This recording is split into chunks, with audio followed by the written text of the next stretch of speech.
In this video I will introduce specific heat, heat of transformation, and calorimetry. Okay, so consider the first law of thermodynamics. Alright. First law of thermodynamics says that change in thermal energy of a system is equal to the heat added to the system plus the work done on the system. Right? If we consider a system where no work is done, okay, so no work is done on the system, no work is done by the system, then any heat added to the system directly affects the thermal energy, right? And remember that change in thermal energy is directly related to change in temperature. So any heat added increases the temperature, and vice versa. Any heat taken away decreases the temperature. This seems pretty obvious, but I like to build it up from the first principles here. Alright, so if we consider Q, again, as the heat added to a system, we can relate it to the change in the system's temperature. Now we have an expression for this for gases, but I want to build this for any arbitrary system. Alright, and it's just an empirical model. We just say the heat added to the system is equal to, or it's directly related to the delta T, right, and a couple other variables. So I'll say MC delta T. Alright, delta T is the change in temperature of the system. M here is the mass of the system. Alright, and C is a material-specific constant called the specific heat.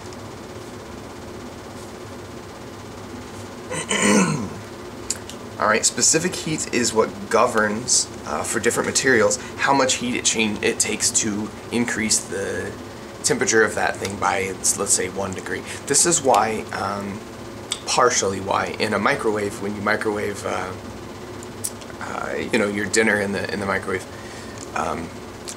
the food and the plate can both absorb the same amount of energy, right? The same amount of energy, but not increase by the same amount in temperature, right? So the plate stays relatively cool while the food gets very hot. And again, that kind of depends on what you put on the plate. There's also some equilibrium going on there. But you kind of get the idea here.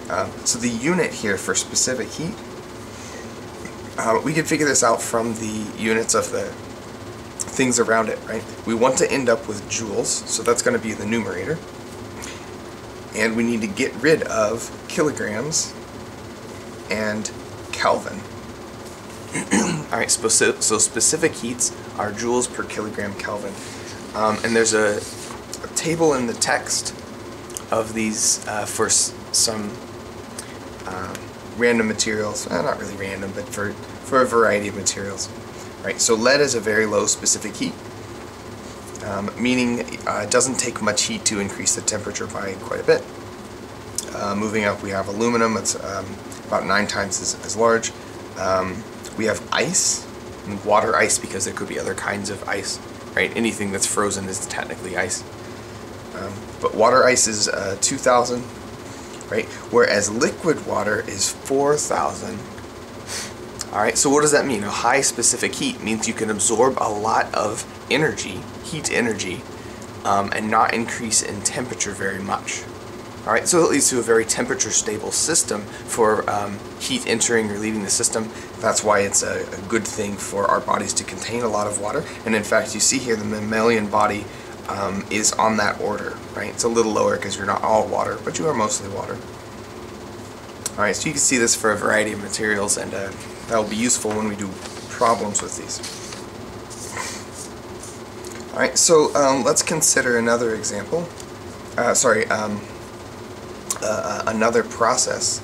Right? You can add heat to a system and change its temperature. You can subtract or take away heat from a system and lower its temperature. But you could consider, let's say, water. Right? If you say we take energy away, right? So Q is negative, right? And the temperature decreases, it decreases, it decreases until it reaches a specific temperature, right? Until it reaches 0 degrees Celsius. Right? At that point, it's going to start to become ice. So we're still taking heat away. We still have a minus Q, but we're no longer decreasing temperature, because once you're doing a phase change, the temperature remains constant and the energy goes to making bonds, right, between water molecules. Okay, so that's going to be a different expression, and that's the heat of transformation. Heat of transformation. So while water is freezing, it's going from 0 degree water to 0 degree ice. So it can't depend on delta T because delta T is 0. So we have Q equals mass, because a larger amount of water is going to take more heat, so it's directly related to M, times L. And L is a material specific constant as well. Alright. And there are two flavors of this. Alright, LF is the heat of fusion, and LV is the heat of vaporization.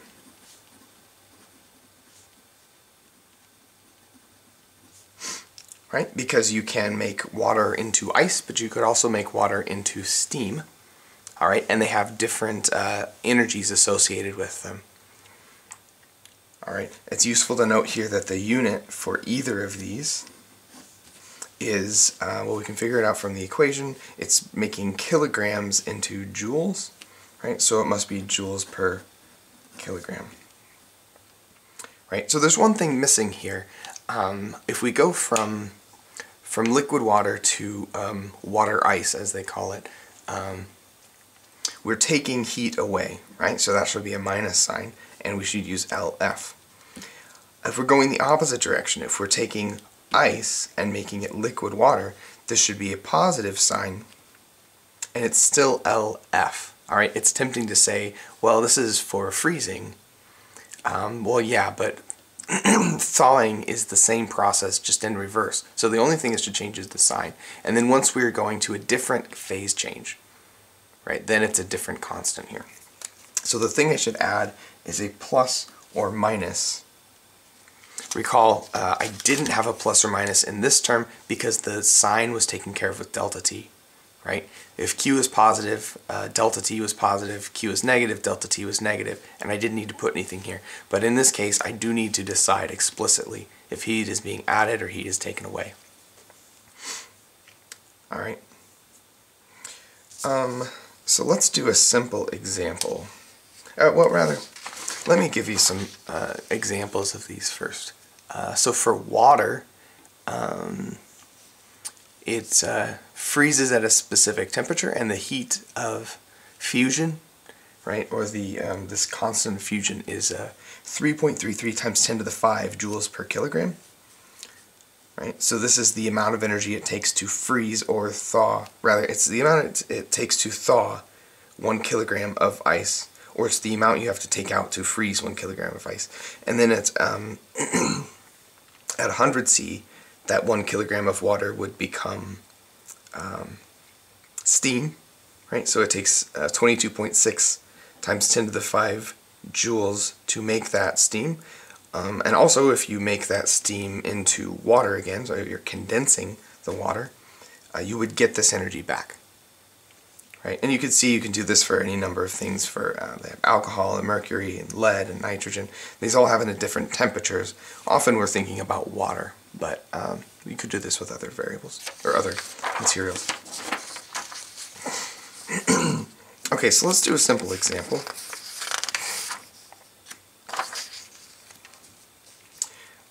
Let's say we have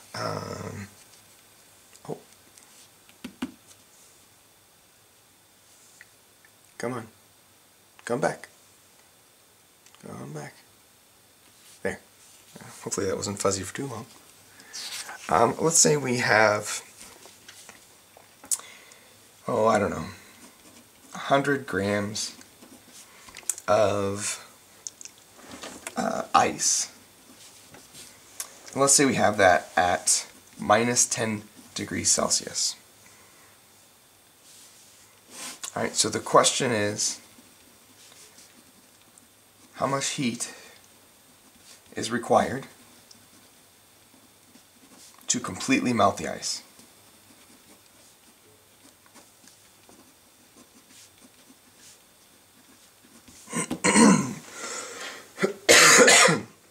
So 100 grams of ice at minus 10 C, how much heat is required to completely melt the ice?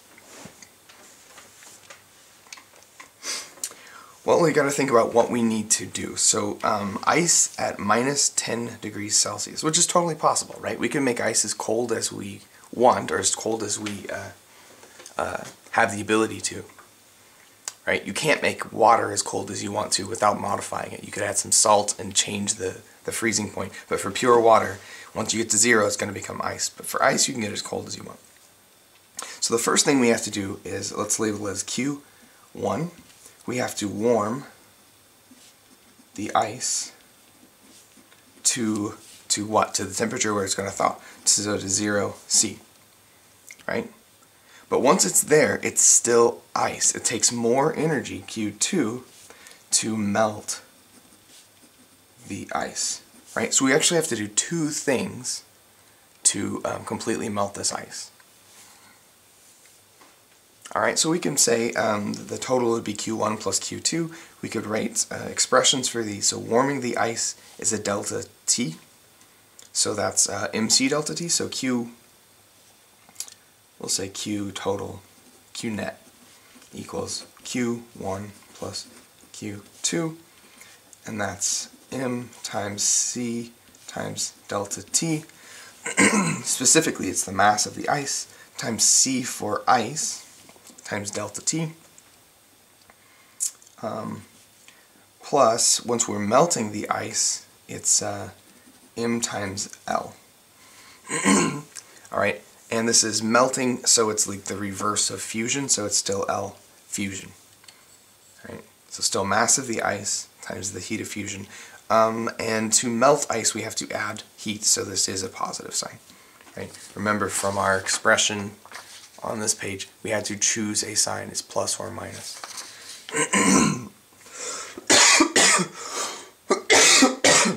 Pardon me. Okay, so at this point we just need to plug some numbers in. The mass is 100 grams, so that's 0.1 kilograms. Right, it has to be in kilograms because C is in joules per kilogram Kelvin. For ice, that's 2090 joules per kilogram Kelvin. Again, you can just look that up. Delta T, so we're starting, well, let's say it this way. Delta T is T final minus T initial, right? We're ending at 0, so that's 0 C minus T initial, which is minus 10 C. Alright, so this turns out to be a positive 10, which is exactly what we expect. We have to add energy we have to add heat to warm the ice. Right? Also, I did not change it from Celsius to Kelvin because delta T's don't care. Right? Delta T's don't care whether it's Celsius or Kelvin because it's the same number. Plus, again, the mass, it's 0.1 kilograms times the heat of fusion, which is 3.33 times 10 to the 5th joules per kilogram. Alright, so we can plug all of that in, which I have not yet done, so let me bring up a calculator. 0.1 times 2090, oops, 0.1 times 2090 times 10.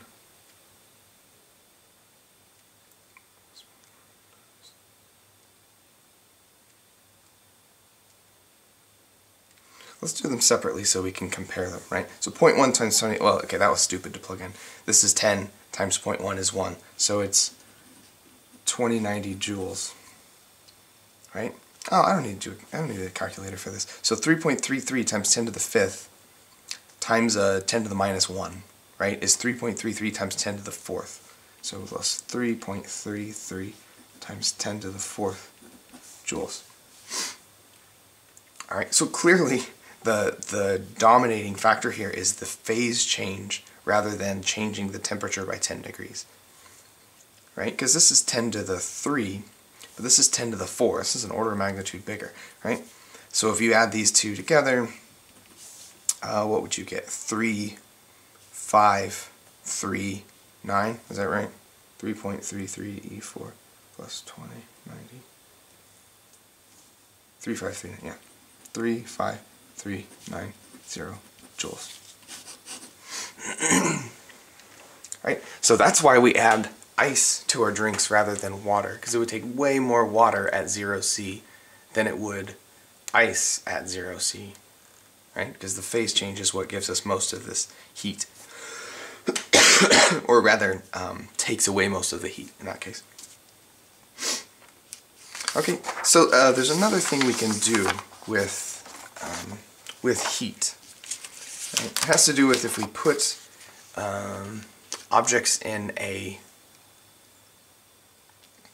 insulated container.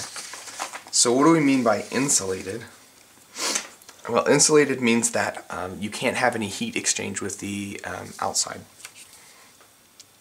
All right, so if I, let's say I do this. Let's say I put, here's my insulated container. How do we know it's insulated? It's double-walled. Or I could just label it as insulated, and you would have to believe me that it's insulated. Alright, so if this is insulated, that means that I can have no heat exchange with the outside. That means I can have no work. Well, I'm already implying, or I'm saying that there's no work done from the outside. So any heat exchanged by things in here, or lost by one thing in here, has to be gained by something else in here. Right? So let's say I have this. Let's say I have 1 kilogram of aluminum. So we'll label that as aluminum. And let's say I also have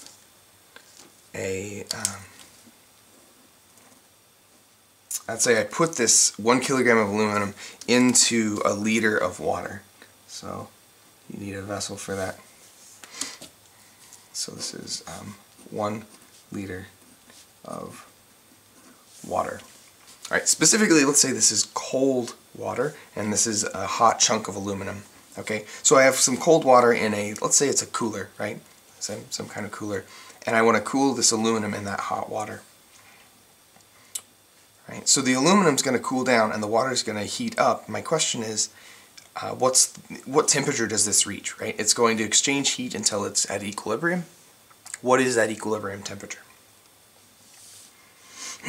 Alright, so let's say the aluminum is originally at 150 degrees Celsius, and let's say the water is initially at 5 degrees Celsius.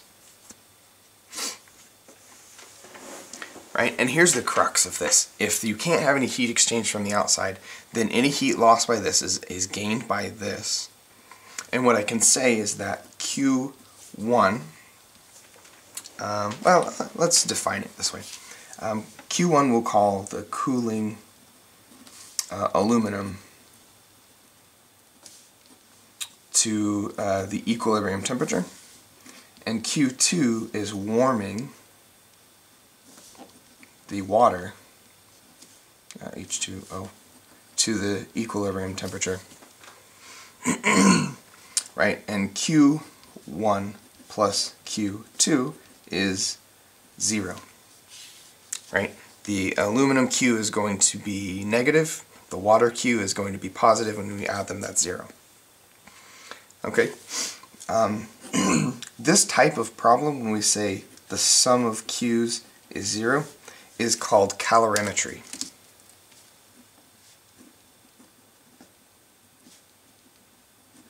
Alright, and it's basically accounting with heat. Alright, it's saying let's add up all the heats, set it equal to 0. Right? We're looking for it to find equilibrium. So this is very similar to equilibrium problems in dynamics, in that you're adding up a bunch of things and setting them equal to 0. Alright, so all we really need to do is similar to what we did for the previous example. We're just adding them and setting them equal to 0 this time. So we need an expression for each of these. So these are both delta t, so there's no phase change here. You could include a phase change, and in that case you would need more q's. Right? but this is a simpler example. So cooling the aluminum, let's say Q1, it's M for the aluminum times C for aluminum times delta T. And delta T is T final minus T initial. The final is T equilibrium. The initial is 150 degrees C. Again, not changing to Kelvin because the delta T doesn't care. This means that my final temperature when I solve this will be in Celsius, which is convenient. All right. Q2 is warming the water, so this is the mass of the water. I'll also say W times C for water times delta T, which is the final temperature, so equilibrium, minus the original, which is 5 Celsius. Okay, so the